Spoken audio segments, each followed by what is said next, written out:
I'd like to talk to you today about courage. Courage. But not the loud, showy kind that wins medals or makes headlines, but a quieter sort of courage available to each of us every day. The courage to stay open when the world wants to harden you.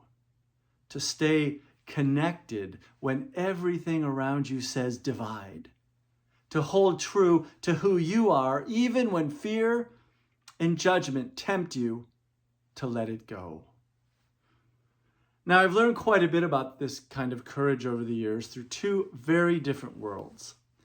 One of them is a jail classroom, where for the past 15 years, I have taught literature to incarcerated youth and adults, people who are reckoning with what they've done and who they still would like to become. And the other is the story of a 19th century Russian woman most of you have probably never heard of, named Anna Dostoyevskaya, wife of the famous Russian novelist Fyodor Dostoyevsky. But she wasn't just his wife. She was his editor, his business manager, his protector, and ultimately his savior. The reason we still read Dostoevsky's books today. Now, I understand this sounds like a very odd pairing, a jail classroom and a 19th century marriage. But trust me, you do not need to be a literary scholar or have any interest in Russian literature or have survived a Russian winter, for that matter, to see yourself in the stories I'm about to share. And you definitely don't need to be married to a tortured genius with a gambling addiction.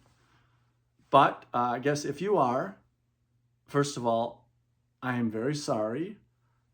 And also, you're doing great. And you've come to the right talk.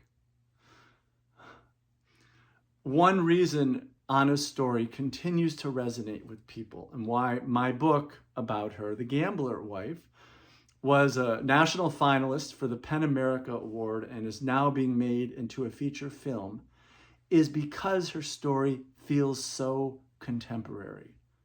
The choices she made, just like the choices I see being made by the people I work with behind bars, speak to something so many of us are grappling with right now. How to stay human in a world that makes it easy to harden, to hide, or simply to turn away.